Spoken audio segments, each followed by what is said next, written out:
Thank you. Hi ladies, how are you? Nice to see you. Thank you so much for coming. We're waiting for miracles. We are doing Parashat Vayeshev. Wow, it's the most interesting parasha in the Torah, I think. And there are so many dreams in the parasha, right? So this is going to be our topic, okay? We're going to speak about that, and the stories that I'll mention here are known stories, means that it was approved and written in legit sources. So people are dreaming. So I'm not going to say any dream of every person, right? Things that are written in books. The book that's called Ha'ish al Choma. It's a story, a book about Rav Yosef Chaim Sonnenfeld, Zecher Tzaddik Livracha, was the chief rabbi of Yerushalayim some years ago. And so for a long time he tells this story himself, that there was this lady, very respected woman, had a nice business and a nice income from this business. She used to support the yeshiva for a long time, okay? She used to support it. And this woman, she was very special.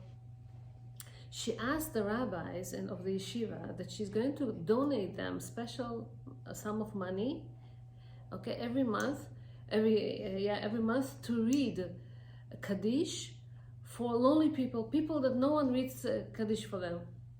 So she gave money to the yeshiva in order for them to keep reading the Kaddish, okay? And she used to do it for a long time. And then her husband passed away. And when he passed away, all her financial situation got so bad.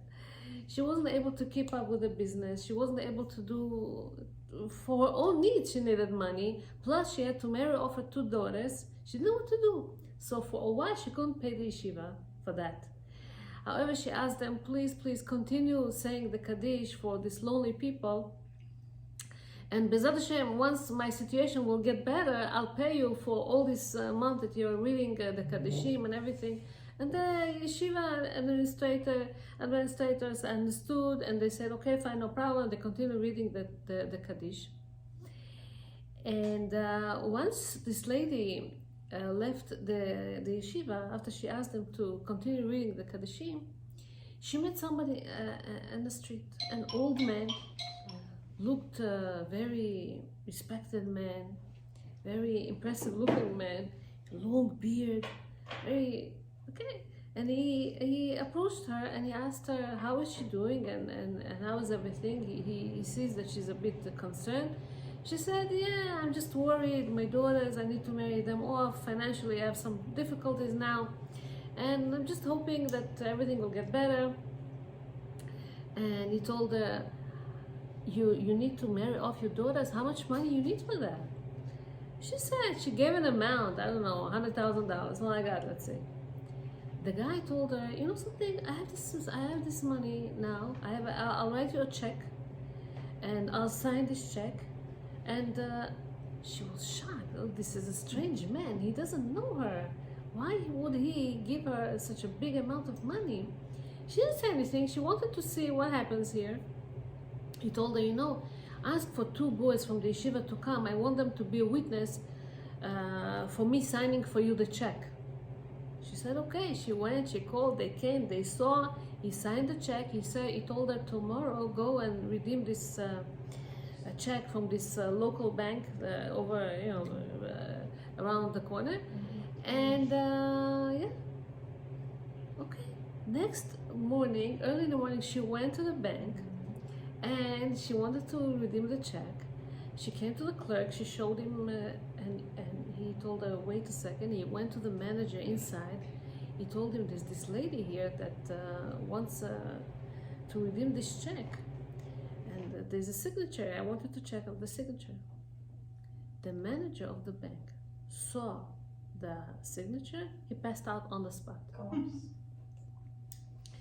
They saw there was a big commotion there. People start together to say what's happening. So the clerks asked her to go to a side room. They were scared that it's a fraud, this check, and they wanted her to wait for to clear things out, basically. The manager woke up and he asked her to call the lady. She came. He asked her, "Who gave you this check?" He said, "Yesterday I met this old man with long beard, and he gave me this check and he told me to come to this bank and to redeem it over here." He says, "Did you see him? Did you speak to him? Did you?" He said, "Yes, I have even 2 witnesses from the yeshiva, 2 guys that saw how he is signing the check." The guy said, "No problem, I believe you. He asked the bank clerk to give her $100,000 and he released this lady, and she went and she was so happy and everything was good." And they asked him, "Oh, what's the story here?" He said, "Last night I saw my father in a dream. My father came and he was very upset at me that after he passed away, I kind of forgot my religion. I married a non-Jewish woman. I stopped saying Kaddish for him. And he was very upset at me, and he told me the only way I have some merit in heavens is because of this woman that keeps paying for the yeshiva to say Kaddish for me. And I want you to give her this, I'm going to sign her a check and you're going to give her all the money for that." Okay? And this is when he saw that it's a real dream. He took it so much to heart that he really started to check on his religion. He went to a rabbi, he started to ask questions, he started to inquire, he became closer and closer, made sure that his wife converted, a real conversion. So the whole house elevated because of this incident. This is interesting story that the rabbi himself, okay, was witness to it with his friend. The rabbi was one of the witnesses with his friend, and he wrote this interesting story. Now, so in this parasha we read about dreams. Okay, we see that Yosef HaTzadik dreams about, all the brothers bowing down to him, and even his father and mother are bowing down to him. And then we see that these dreams of his made the brothers sell him to Egypt, to slavery. Over there, he meets the butler and the baker, the ministers of Pharaoh, and they also dream dreams, 2 dreams also, and he interprets their dreams. And then we see also the dreams of Pharaoh, also 2 dreams, okay? And because of these dreams, okay, he was able to interpret Pharaoh's dreams, and we see that yes, the first set of dreams brought him to slavery and to Egypt. But then the other set of dreams brought him back and made him become the ruler of Egypt, and then we saw salvation from there. So in Sefer Bereshit we see other dreams as well, namely some of them. Dreams of Yaakov's dream, Nachon, about the ladder, okay, angels going up and down. What else we see? Hashem came in a dream to Avimelech and told him not to touch Sarah. To Pharaoh, he didn't come in a dream because he wasn't worthy at all, so he just punished him. Yeah, we saw that he came to Lavan in the dream and warned him, "Don't touch Yaakov," and don't. Yaakov dreamed there another time how Hashem tells him to leave the place and whatever. So we see several dreams in this parasha. So, as a principle, the question is if there's any truth in the dreams that we dream, or we say in Zechariah it says Chalomot shav yedaberu. Chalomot shav yedaberu, meaning these are empty dreams. Nothing. There's nothing there. So what are in these dreams? So one of the foundation principles that in Judaism is that there are some very, very important people that can get into prophecy even, yeah? And they get some revelation from the from heavens, all kind of messages from heavens, and it comes in a form of a dream nowadays, yeah?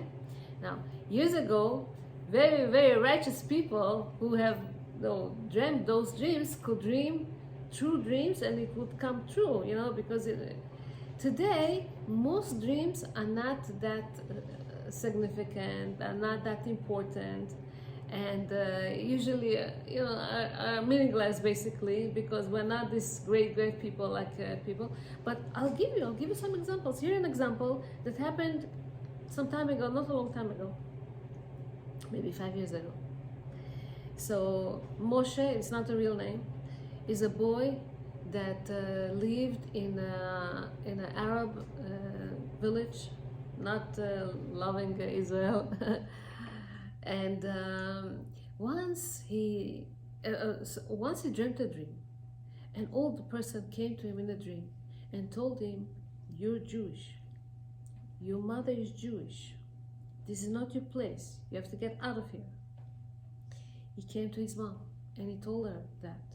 And she canceled this dream. She told him, "It's nothing. What do you know? People are dreaming. It's okay. It's fine. It's fine."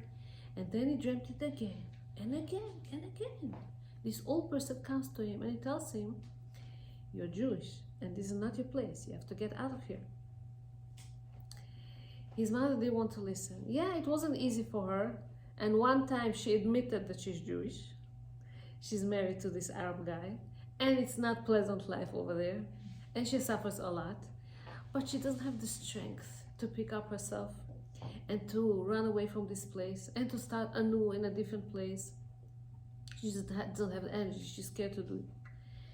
So, but one night she dreamt of her father. Her father came to her and told her, "My daughter, you have to get up and leave. Leave now." And she started to argue with her father in the dream. And he says, "Leave now, I told you." This is when she was really scared. And she took advantage of the fact that her husband used to work a night shift in a gas station. So she picked up her stuff. She called Yad Le'achim, which is this organization that helps people to run away from Arab villages. She called them, and within 2 hours, 2 hours, she was out of the village. They took her to this apartment that is safe, for her, somewhere in Beersheba, in south of Israel. And she started there. She started her life over there. Huh? Son went with her too. With her son, of course. She and her son. So they got there, and they advised her to have a tutor for her son, because he knew just basic Hebrew. He couldn't get into Hebrew school now and start learning in a yeshiva or something. So this tutor taught him and explained him and prepared him, for next year to go to the school, in his grade, and was preparing him. One time,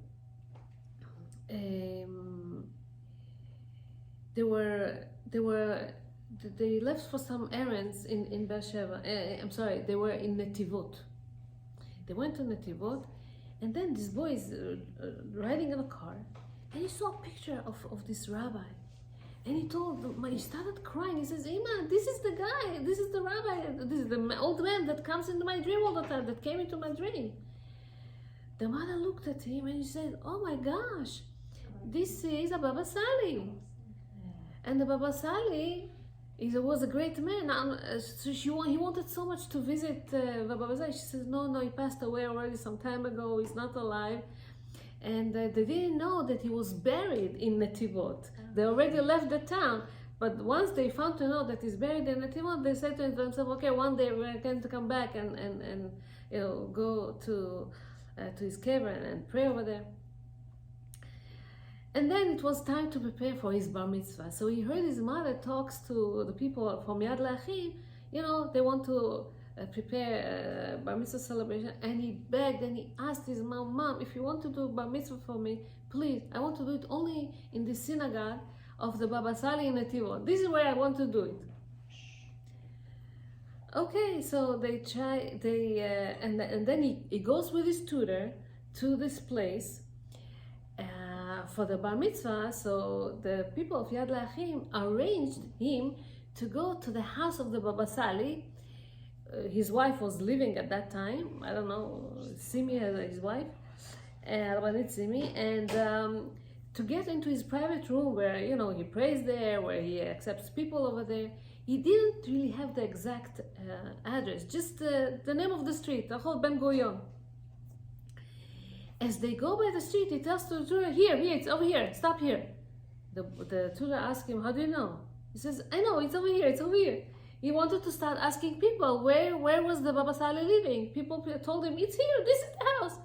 How would a boy that never grew up in this place, that grew up in an Arab hostile village, knows where's the Baba Sali and why did the Baba Sali come into his dream and made him leave this place? This is the strength of the Baba Sali, great tzaddikim, we don't know. But this is a story that happened just recently, not a long time ago. So we're not talking only about thousands of years ago or hundreds of years ago, even nowadays. So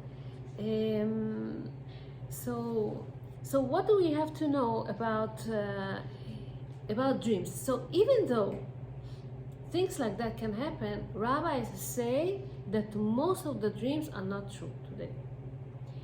And how would we know? How they insist that most of the dreams are not true. They say that even, let's say, if a person dreams of his father, his late father, that comes and tells him, there's money in this and this drawer, go and give it to this organization. He doesn't really have to listen, they say, because not all the dreams are real dreams. Many of the dreams depends on the mental situation of the person, on how he feels right now. Sometimes it derives from certain fear that he has, sometimes it derives from certain mood that he has. It depends when during the night he dreams this dream, if he dreams it in the beginning of the night or on later, towards the morning, towards dawn. It depends, all kind of stuff. So now I'm going to speak to you about sleeps and about dreams. But this is what they say. They say also that sometimes if a person dreams a certain dream and it frightens him, he gets afraid of that because he saw something and he's scared of the dream, this is when they say that a person can do something for it. Something that's called hatavat chalom. He can go to the rabbi, they gather 3 people, and they tell him that it's a good dream. They interpret his dream in a good way. He may give some tzedakah or may sometimes fast if there's a need. But usually all these things is not because the dream was real. It's just to calm down the person because he's scared, right? So this is what they say. Rabbi says something like that. Kol hachalomot holchim achar hapeh. Most of the dreams, it depends how you interpret them. Okay? It's not that if I'm going to see a black cat or if I'm going to see a snake, it's the worst thing to me or the good thing to me. It's how you interpret it. So when somebody dreams a dream, don't go and tell it to everyone. The problem of Yosef was that he went and he told it to his brothers. You see that they're jealous at you. You see that they hate you. Why are you telling them that you became a king, that they're bowing down to you? What's the idea, right? So you don't tell it to everyone or to your friend that you don't really know what she's going to think of it or how she's going to interpret it. You're going to tell it to somebody that knows how to interpret their dreams, that will interpret it to the good, right? How else we know that a dream could be true? If it repeats a few times, the same kind of a dream. If it repeats a few times, so then you go and ask, and the rabbi or whoever interprets the dream can explain you. If 2 different people dream the same thing, okay? and also if there's a solution inside the dream for the dream itself. There's an interpretation to the dream inside the dream. So sometimes they say that it could be true, but it's very rare that it happens. Mostly people, they don't. I'll tell you more. In Yerushalayim, it says in the Gemara that there were 24 dream interpreters, and once somebody dreamt a dream, and he went to 24 different people, and everyone interpreted it differently, and all of them became true. I don't know how it's possible, but all whatever. So they say, Rabbi Elazar says, כל החלומות הולכים אחר הפה, שנאמר, ויהי כאשר פתר לנו כן היה. The butler said, the way that he interpreted, Yosef interpreted the dream, that's what happened. It's not that Yosef knew everything, yeah, but he praised Yosef that he was able to hit the right solution, the right interpretation for the dream.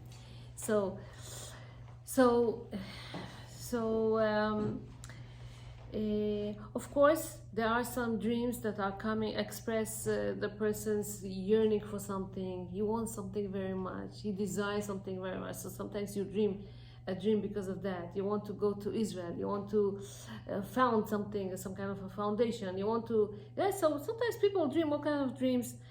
And sometimes people are scared of certain things and they're dreaming this kind of dreams. So in our parasha, we see that Yosef is taken down into the pit, into Egypt. He goes down and down and down, and they call him a dreamer. Yeah, you're a dreamer. And Bnei Israel, because of him, okay, they also come down into Egypt because this was the divine plan. But afterwards, after solving certain dreams, he's able to go up and bring people out of Egypt too. You know who took Bnei Israel out of Egypt and brought them to Israel? Yehoshua. And Yehoshua is the son of Ephraim, and Ephraim is the son of Yosef. So it's his descendant that took people out and inherited them or bequeathed the land of Israel to them. So this is what we see. So Paro also dreamed dreams, and it says that Hashem told him in the dream, he saw 7 cows that are eating 7 skinny cows that are eating up 7 healthy, cows, and didn't make sense to him. Basically, it shows, and also the grains, how they're eating the fat, healthy grains. You see how Mitzrayim becomes so materialistic that even grains and cows eating something that is beyond whatever they're supposed to become so materialistic, all into eating up and swallowing and having and getting.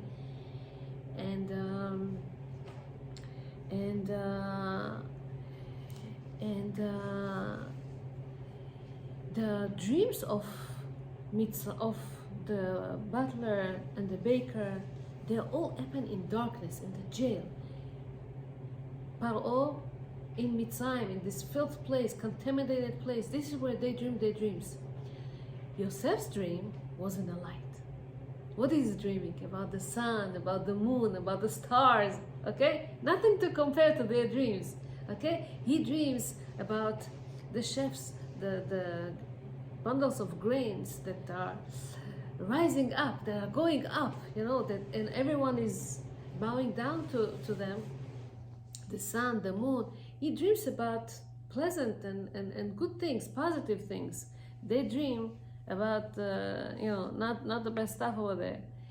So Paro, he dreamt also twice, yeah, and we see that when his ministers, when they dreamt a dream, look how Yosef was able to interpret it. Basically, the the butler, okay, he says that he saw a vine that at the same time, all of a sudden, became fruit and became blossoming and fruits, and he started already to squeeze the wine, the juice out of it, and everything, the whole process that takes a month and month happens in one shot. So he told him, you're talking about doing, about action. There's so much action in your story, in your dream, that probably you're going to continue home, go back to your position, and continue fulfilling whatever you started. Why? Because your dream speaks about action, doing. The other guy, the baker, basically everything was ready there. The pastry that they were already done. They were in these big baskets, okay? And then some birds came and packed into this food. This is not appropriate to bring to the king. Both the butler and the baker knew that it's not appropriate to give the food that they're preparing to the king this way. How can you give to the king juice that was extracted just now, that has pills in there, that has the seeds in there, that has it's not really refined, and you're not really able to sift it yet and to prepare it for the king. So they both felt something. They thought that this is the end of it. But Yosef said it's totally different. You're going to send to life, but this is going to send to death. Why? Your bread is ready. You don't do anything. You didn't do anything in the day. Wait, you know what the baker did in the dream? He kept kind of complaining. The bird came to eat it. This came. They ate from me. They drank from me. They took from me. They did. A person that is a complainer is not doing anything about this. Okay, it's death. It's not. There's no live thing in there. So this is how he interpreted it. And the truth is that the fact that he interpreted this way, they saw what happened. They saw that Pharaoh killed this one, and brought the other one back to his own position. So now I want to explain you a little bit about dreams and what the sleep does to a person and what the dreams do to a person. Why do young people that are very strong in a way, right? They sometimes need to sleep much more than elders need to sleep. Sometimes we see also that the fact that sometimes, let's say, they exercise or they work out very much, but they don't need to sleep twice because of that. You sleep the same, right? You take out. Is it the body that becomes tired, or is it the mind becomes tired? So psychologists and all this, they say that the person that becomes tired, it's not tired because of his body is tired, it's his mind that is tired. Because people can work out, people can toil, people can do. It's not this that makes the person want to go to sleep. It's the mind that is overwhelmed. This is why he needs to sleep. When somebody goes to sleep, so the body is in rest, but the mind keeps working. The mind keeps working all the time. You know what it does? During the day, you've seen all kind of sights, you heard all kind of things, you experienced all kind of stuff, and the body either was scared or was shaken up or was happy. Get excited, exactly. And it all comes outside of the system. It needs to come out of it, otherwise you're going to be too much overwhelmed. It comes out as a dream. A dream is like a filter that, sometimes we need to take out all kind of discharge from the body in a way, Somebody that is sweating, what does it mean that it sweats? Detox. Okay, exactly. That's what happens to the body. Once somebody sleeps, the dream is like deep acting the mind of the person. All kind of things went through it, and now it releases through the dream. It says that there's a difference between a sleep that a person sleeps daytime and a sleep that it sleeps nighttime.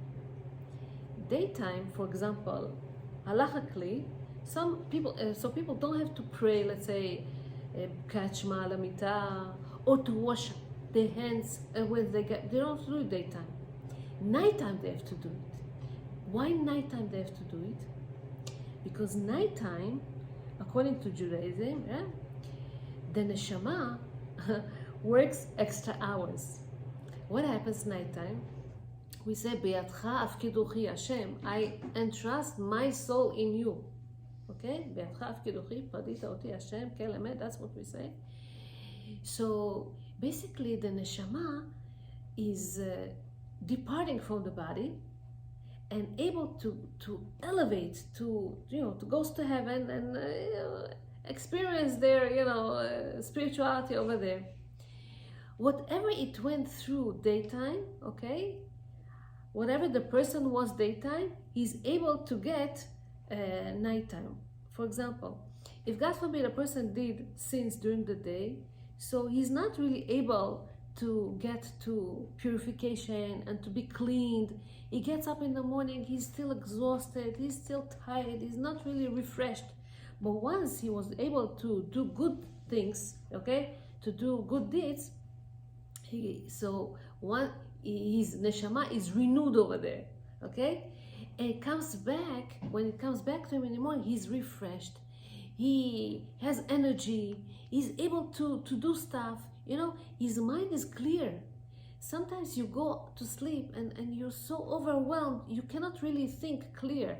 We say people sometimes that want to succeed in a test, go to sleep. It's so important to sleep because it clears up your mind and you're able to remember even more something that you learned the night before. So this is what happens during the nighttime. The nighttime, the neshama is getting refreshed and cleared and cleaned, and is able, and when you get up in the morning, you're refreshed and energized. So see how kindness Hashem does to us when He gives us those dreams, because whatever was accumulated during the day, the last night, right? We're able to clean it, to remove it, and to get up not tired and refreshed. So then it speaks here about the sleep of the righteous people and the sleep of the wicked people. I don't know if I want to speak so much about this, but they say basically that a dream is 1/60th of prophecy. 1/60th of prophecy. Sometimes certain dreams can teach you, can tell you, okay, but again, only righteous people, very, very important, unique people are able to dream certain things that are in a way kind of a prophecy for them. And it says something like that. In one city, I think I said a similar story once. This is a story about Eliyahu Hanavi comes in a dream to a person. Now, very rare people see Eliyahu Hanavi in a dream. Years ago, people used to see him more often than today. Yeah, there were more righteous people. Today, I don't know if anybody sees Eliyahu Hanavi today. But here's a story that's written in the book about stories of Eliyahu Hanavi. So, a certain two people died in the same place. One person was righteous, one was not. To the non-right, to the person that never did any mitzvot, a lot of people gathered and they started to do a very respected funeral. But to the righteous person, Only his son-in-law was there, and no one came to help him, to bury him, and no one came to be there for the funeral, and he was so upset. He was so sad. He didn't understand why. He was a righteous person. As he was thinking this way, and he's crying and he's sad, he fell asleep and he dreamt a dream. Eliyahu Navi comes into his dream, and he tells him, I want to tell you that your father-in-law was very, very righteous man. He did such a great mitzvot, important mitzvot. So the son-in-law is asking, so why the other person gets so much respect and this one not? He says the other person made one mitzvah in his life. Very not significant mitzvah. He was carrying a horseradish in his wagon, and one horseradish fell from this wagon, and this poor person saw it, and he took it, and he was so hungry, and he wanted to eat it. This person that was driving the wagon saw it, but was not angry, didn't do anything. He let him eat that, and he continued his way. This is the mitzvah that he did. And not to have merits in the next world, they wanted to pay him for this mitzvah in this world. They prepared for him such a nice, respected levaya, a funeral. People came and spoke about him. Whatever. And what about my father-in-law? He says, your father-in-law was a great man, and there was only one fault that he had. Once they hosted a very big Talmid Chacham, and as the person left the house, your mother-in-law spoke slander about this Talmid Chacham. Your father didn't rebuke her, didn't say anything, okay? Listened and didn't say anything. And so this is the problem. The son-in-law woke up, and you saw that people started to gather up. So here and there, people started to come to the Levayana for this father-in-law of his. He understood what Eliyahu Navi was saying. There are some things in this world that we are not able to see. It's not revealed to us, everything. We don't know the secrets of all whatever happens there in heaven. Is a story for a real a dream that we see. So as I said, in the morning when we get up, we must wash our hands, because the neshama departed the body, and now as it comes back, it was had contamination. So we have to wash our hands, okay? And this we don't really do whenever we sleep daytime. It's only nighttime, because okay. Another thing that I wanted to tell you, that now I want to tell you some sgulot to not to have bad dreams at night. So the best sgula that all the rabbis are writing is basically one: to say Kriyat Shema Lamita. It's so important. Many times we say Kriyat Shema when we're sleepy, when you mumble stuff and you don't even realize what you say because you're tired. Yeah. So the rabbis say it slowly, have a meaning of what you say, read what you say, and try to understand what you're saying. Once there's all kind of holy names in Kriyat Shema, that is important to say. Once people say Kriyat Shema the right way, this is the best advice, okay? Not to have all kind of negative forces and negative thoughts and dreams and stuff. Number two, they say, don't pay attention to dreams. Really, it's not important. Don't pay attention to dreams, and don't get impressed from them, and don't get afraid of them or anything. Because if you're scared, if you're concerned, go to the rabbi. He's going to explain you what did you see, or how you're supposed to fix yourself, or what you're supposed to do. Sometimes there are some hints, right? And so the rabbi can explain you and guide you. There is also a prayer, they say, in Bekat Kohanim. Whenever the Kohanim praying the people, there's a prayer. It says in the Sidurim what a person should say, and should finish it exactly together with the Kohen that says the bracha, so that everyone says Amen. They will say Amen also to his prayer. sometimes people see certain signs in the dreams. They saw some certain things. They don't know what is this. Is it a good sign? Is it a bad sign? You see fruits in a dream. Usually, it's a good sign because fruits, it's B'ezrat Hashem, having children and multiplying and having abundance. Usually, it's something good. Whether it's figs, whether it's grapes, whether it's whatever it's going to be, it doesn't matter. People are scared if they see a snake. What happens? They say snake is a good sign. And money. In the Gemara it says, whoever sees a river, a pot, or a tea kettle, or a bird, it's Pele Shalom. He B'ezrat Hashem is going to see peace in his life, right? So we speak about that so many times whenever we teach Shalom Bayit. If somebody saw blood comes out from him during a dream, it's a good sign. It means that his sins are atoned and it's fine, it's okay.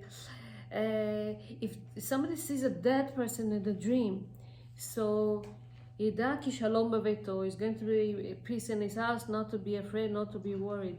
If a dead person eats or drinks something in his house, or took certain utensils from his house, it's okay, it's fine, it's something good, not to be afraid of that. If a dead person gives you something, it's also a good sign, except sand. If he gives you sand, it's not good because sand is a sign for death, so it's not really good. And also shoes is not good. If they give shoes, it's also it's not a good thing. If a dead person gives shoes? So they say also not to have shoes under the bed for some reason, away from the bed. So dreams that you dream in the beginning of the night are not meaningful at all. In the middle of the night, people are still awake. A lot of people are coming in and out. They talk. There's a lot of thoughts that are running around in the space, in the air. So, and you can be affected from all those. So it's really not meaningful whatever you dream in the beginning of the night. Towards dawn, most of the world is sleeping. Most of the people around you, it's so quiet and it's good. And these are the dreams that you remember the most, and these are the dreams that are more, if anything, if it could be true, so this would be more. It doesn't say that it will, I'm just saying it's better than to dream in the beginning of the night. Things that you're dreaming in the beginning of the night could be affected from the food that you're eating, because stomach could be full and the food could affect the dream as well. Things that you smell, things that you saw before, it all affects you. Things that you thought about during the day could affect you. There's a famous story in the Gemara of this king that came to Rabbi Yehoshua ben Hananiah, and he told him, you're going to dream about this king and you're going to be there. Whatever he told him, he dreamed about this because he was scared that that's going to, basically it's all psychologically, the dreams that people are dreaming. So towards the morning, these dreams are more clear, more pure, are more clean also. Also he says,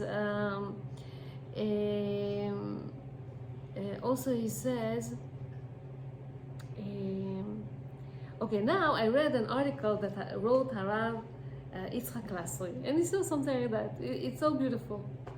Yosef Tzaddik, he dreams dreams, right? He's a dreamer. He was able to, Baruch Hashem, fulfill it towards the end, okay? But it took him time. Even a true dream, yeah? It takes time. Hashem promised so much to Abraham, all kind of promises. It took years until it happened, right? So even if you dream something, okay, it takes time. So not to be despaired or something. So the fact that all these dreams are written in the Torah wants to teach us that dreams are there because they're supposed to be fulfilled, not just to dream. You have to do something, you have to carry them out, right? Many people will tell you, it's not for you. Why do you need this? For who and for what? Why you have to toil so much? Why you have to put so much effort? Be normal. Why you aspire so much? Why you want to get everything? If you're going to hear all those people, you're never going to fulfill all your dreams. You're going to be a very ordinary person that don't have any dreams, right? Don't listen to those that prevent you, that don't let you, that bother you, that don't. Listen to your heart. Do whatever you think you're supposed to do. So the question is, what are we dreaming? What are our aspirations? What we're wishing for? In the dream, from the dreams of Yosef, we learn that whenever you dream, you have to dream big. You have to dream. You have to. Don't let people to lower your expectations or your dreams from you. Even though Yosef was thrown to the pit and then to Egypt and then to the jail, yeah? So he continued dreaming. He never stopped dreaming. And Baruch Hashem was able to carry it out afterwards, saw how his dreams come true. So,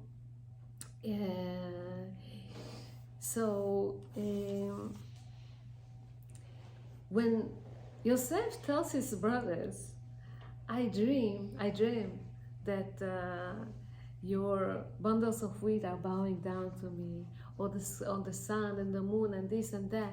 What exactly he tries to tell them? He tells them, I have a dream, and I want to fulfill it. The brothers started to hate him. Why they hate him? Let's say a little boy, your little brother tells you, I have a dream. I want to become a pilot. I want to become a big doctor, a surgeon. I want to become, I don't know, something. You're going to tell him it's not for you? You're going to tell him, you're going to try to motivate him. Why not? Yeah, you're trying to urge him to become this great person. Why not? Why the brothers of Yosef hated him for that? Because in a way he tells them, I dream and I try to reach the stars. You don't have any dreams. And they hated him for that because it was true. They didn't aspire so much as he did. So whenever you think about doing something, don't listen to those that tells you you don't deserve it, or it's too big for you, who told you you're going to succeed, who is going to help you out, and they try to, not to let you go all the way to this. You want to do something, go all the way. And it doesn't depend on money, and it doesn't depend on resources. You just set up a goal and go for it. That's it. I read this interesting thing. The future belongs to those who believe in the beauty of their dreams. All our dreams can come true if we have the courage to pursue them. A dream doesn't become reality through magic. It takes sweat, determination, and hard work. Dream as if you live forever. Live as if you die today. If you know that you don't have so much time, you'll try to fulfill it as soon as possible, not to wait another 20 or 30 years until it's going to be fulfilled. I want to finish with a story. I saw this story, it's a beautiful one. About 430 years ago, lived a Maharal Prague, Rabbi Yehuda Lewy, okay, and he was the chief rabbi of Prague. Those years, the community, the Jewish community prospered, flourished. It was great. Time of the Maharal. However, the ministers of the Caesar at that time was Rudolph II. Okay, was the Caesar of Bohemia. Today is part of Germany. So they didn't like the fact that the rabbi succeeds so much and the community flourishes, and they wanted to expel the Jews from this place because, the Jews they always blame the Jews, I don't know for what.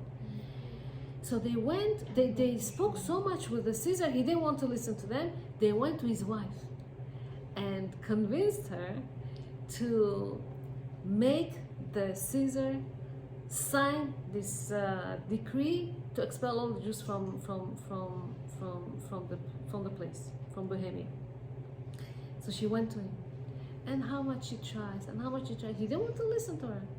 Eventually, she put him in a corner, and he told her, and she told him, you have to sign it today already. He was thinking, and then to calm it down, he told her, you know something, I'll think overnight, and I'll sign it tomorrow morning. He put this document next to him, and he went to sleep. That night, he dreamt a dream. He dreamt a dream that he was fighting against a state next to him, a neighbor state, and they won him, and he lost the battle. They defeated him, and they took him as a hostage, and they put him in jail, and he's there for years in this jail, and he's eating just a little bit bread and some water, and that's it. No freedom, no nothing. He doesn't know what to do. And then as he's sitting there, he saw a man. He saw a man from the barred window, a little window. He saw an old man stood next to the window. And he called him, please come, until he saw a guest over there. Please come, he asked him. He says, you know who I am? He says, of course, you are the Caesar, but you changed a lot. These years that you're here in prison, you changed a lot, he tells him. He says, can you take me out of here? He told him, okay, I'll try. He had a stick, this old rabbi. He banged and hit the walls of the jail, and there was a crack. And this Caesar was able to get away from the jail, from this crack. Now the old man tells him, listen, you cannot really walk in the streets like that. You're the Caesar. Look how you look like. Your hair, you this. Come first to my house. I'll fix you up, and then you're going to go out. So he brought him to his house. He put 2 trays next to him, silver trays. One would contain all the hair that he's going to cut, because he looks, and then one for the nails that he's going to cut from, because he looked terrible.